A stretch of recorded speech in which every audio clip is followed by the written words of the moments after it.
Après la défaite à Lisbonne, l'OM devait rebondir et s'est raté avec une deuxième défaite consécutive après un bon début de match, mais encore une fois plombé par des erreurs individuelles. On va analyser tout ça dans le débrief en faisant d'abord une analyse globale avant de vous donner mes notes pour les Marseillais.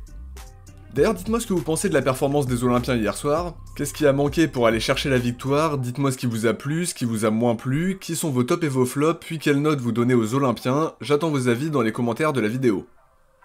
On commence comme toujours par un point rapide sur la compo de Roberto De Zerbi. On s'attendait à quelques changements par rapport au 11 qui a débuté mercredi soir à Lisbonne et ça s'est confirmé. Balerdi a été laissé sur le banc pour aligner un trio Pavard, Aguerd et Emerson avec Weah et Murillo dans les couloirs. Au milieu, Højbjerg est laissé au repos également, donc c'est Vermieren et O'Reilly qui sont associés dans l'entrejeu. Puis offensivement, c'est ce que j'avais imaginé dans l'avant-match, Greenwood et Paixão qui enchaînent sur les côtés, puis Robinho Vaz qui est titulaire pour ménager un peu Aubameyang. Ceci étant dit, on passe au résumé et à l'analyse du match avec d'abord un focus sur la première mi-temps qui avait bien commencé pour l'OM parce qu'il y avait de l'intensité et du pressing. On a vu une vraie maîtrise technique et de longues séquences de possession jusqu'à la 20e minute.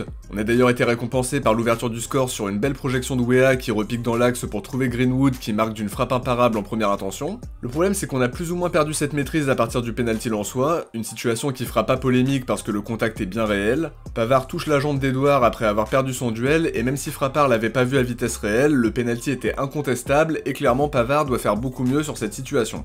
En tout cas, Lens a réussi à nous mettre en danger sur leur projection rapide. Ils ont d'abord commencé à gagner plus de duels que nous à l'image du tandem Sangaré-Thomasson qui était d'abord en difficulté contre Vermieren, avant que les débats s'équilibrent un peu plus dans la bataille du milieu.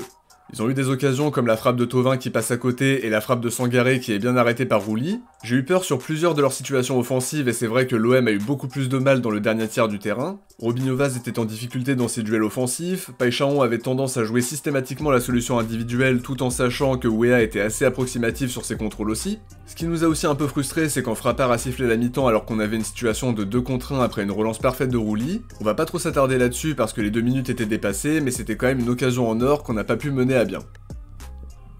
En début de deuxième mi-temps, De Zerbi fait entrer Aubameyang pour remplacer Robinho Vaz tandis que Balerdi remplace Weah qui s'est blessé. Alors on dit toujours qu'il faut pas faire de changement avant un coup de pied arrêté défensif et ça se confirme une fois de plus parce qu'on prend le deuxième but sur le corner qui a suivi les changements. Le ballon passe devant Vermieren et ça finit sur un contre son camp de Pavard qui est malheureux sur cette situation qui vient clôturer une semaine catastrophique pour lui mais on va en reparler un peu plus tard. A partir de là, les Lensois ont décidé de jouer plus bas avec un bloc compact et bien organisé, puis en se montrant dangereux sur transition quand ils en ont eu l'opportunité. Ils ont eu de très grosses situations comme le sauvetage de Rouli sur sa ligne après un contre d'Aguerd sur une tête de Thauvin. Il y a aussi une action où Rouli est presque lobé mais sort une claquette pour écarter le danger, et un autre arrêt de Rouli sur la frappe de Sangaré. L'OM a notamment eu la frappe de Greenwood trop excentrée pour être réellement dangereuse pour Risser, et en fin de match celle d'Højbjerg qui passe à gauche du poteau. En dehors des 3 points qu'on n'a pas pris, ce qui me pose problème dans cette défaite, c'est qu'on a encore fait un très bon début de match, malheureusement plombé par des erreurs individuelles et derrière on montre un visage totalement inoffensif sans vraiment avoir de solution. Pavard se fait piéger face à Edouard, ça fait tâche au vu de son expérience. Le contre son camp traduit une mauvaise gestion du corner qui aboutit aussi à la malchance de Pavard qui est responsable des 4 derniers buts qu'on a encaissés. Mais forcément ça ne peut pas expliquer à elle seule la défaite dans son ensemble. Vaz et Aubameyang n'ont pas assez pesé, Paixão a eu du déchet et a systématiquement tenté la frappe de loin même quand il y avait autre chose à faire. On n'a pas vu un Matt O'Reilly très déterminant non plus, qui a fini par coûter cher dans la bataille du milieu. D'un autre côté, c'est vrai qu'il faut aussi pointer du doigt les bonnes choses qu'on a pu voir dans le jeu parce que les 20 premières minutes sont de très bonne qualité et ça montre les progrès qui ont été faits sur les dernières semaines. Faut pas que l'équipe perde toute la confiance qui a été accumulée ces dernières semaines, même si les défaites face au Sporting et Lens sont 2 vrais coups d'arrêt, ça on ne peut pas le nier. Faut se reprendre et se montrer convaincant la semaine prochaine parce qu'on a 2 matchs entre guillemets abordables au moins sur le papier. D'abord Angers mercredi soir et Auxerre samedi contre 2 équipes qui auront à cœur de bien défendre en bloc bas et qu'il faudra réussir à déstabiliser pour reprendre notre marche en avant en championnat. Je reste confiant mais pour rebondir faut absolument prendre 6 points la semaine prochaine. On peut aussi noter que les absences nous coûtent cher, on aurait bien besoin d'un Gouiri ou d'un Traoré pour apporter quelque chose de différent offensivement. On voit bien que les changements offensifs sont limités parce que tu t'en remets à Gomes et à Nadir pour amener du dynamisme, et t'avais pas beaucoup plus de choix derrière avec Garcia, Egan Riley et Bakola qui sont restés sur le banc, donc offensivement c'est assez problématique. On passe aux notes en commençant par un 6,5 pour Rouli qui fait partie des meilleurs Olympiens sur le match d'hier. Il a sorti plusieurs arrêts décisifs pour maintenir l'espoir, d'abord sur la frappe de Sangaré, le sauvetage sur sa ligne, la claquette sur un lob dangereux comme on l'a dit, et un nouvel arrêt sur la dernière occasion lensoise devant Sangaré. Il en prend 2 mais il est impuissant sur les buts encaissés, battu sur la panenka d'Edouard sur penalty et sur le contre son camp de Pavard, on peut pas dire grand chose de négatif sur son match malgré la défaite. 2 pour Pavard qui est incontestablement mon flop du match et j'imagine que vous êtes d'accord avec moi. La faute qui entraîne le penalty est évitable surtout pour un joueur de son expérience et ensuite il est malheureux sur le contre son camp. Il sort logiquement à l'heure de jeu pour être remplacé par Nadir et ça vient clôturer une semaine catastrophique où il est impliqué sur les 4 buts encaissés. Comme Emerson a pu le faire jeudi, il s'est excusé dans une story sur ses réseaux pour reconnaître ses erreurs et assurer qu'il va se reprendre. J'ai pas de doute là-dessus, on connaît ses qualités et la seule chose qu'on attend de lui c'est qu'il reprenne confiance parce que c'est un super joueur. Les 2 derniers matchs ne vont pas nous faire changer d'avis là-dessus. 6,5 pour Aguerd qui a fait son match une fois de plus, bon dans les duels, juste techniquement et toujours très appliqué. C'est aussi lui qui freine le ballon pour éviter le 3ème but avant le sauvetage de Rouli sur sa ligne. 4,5 pour Emerson qui n'a pas fait un mauvais match dans l'ensemble mais qui n'a pas fait d'éclat non plus. Défensivement c'était pas mal avec de bonnes interventions par moment. En revanche c'était vraiment pas fou sur coup de pied arrêté, c'est lui qui les a tous tirés et ça n'a rien donné. C'est quelque chose sur lequel devra appuyer Pancho Abardonado parce que vu tout ce qu'on a obtenu c'est anormal d'être aussi peu dangereux dans l'exercice. Maintenant pour revenir à Emerson, faut pas oublier qu'il était axial gauche du trio défensif et que ça lui a moins permis de se montrer entreprenant offensivement. Sur les quelques situations où il en a eu l'occasion il était pas très précis dans ses passes avec aussi une tendance à ralentir le jeu.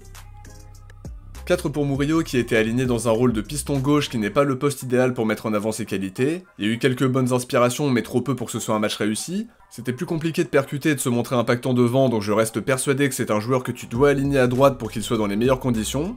Je dirais pas que son match est catastrophique non plus mais c'est pas le meilleur poste pour le voir briller parce qu'il manque vraiment de repères à gauche.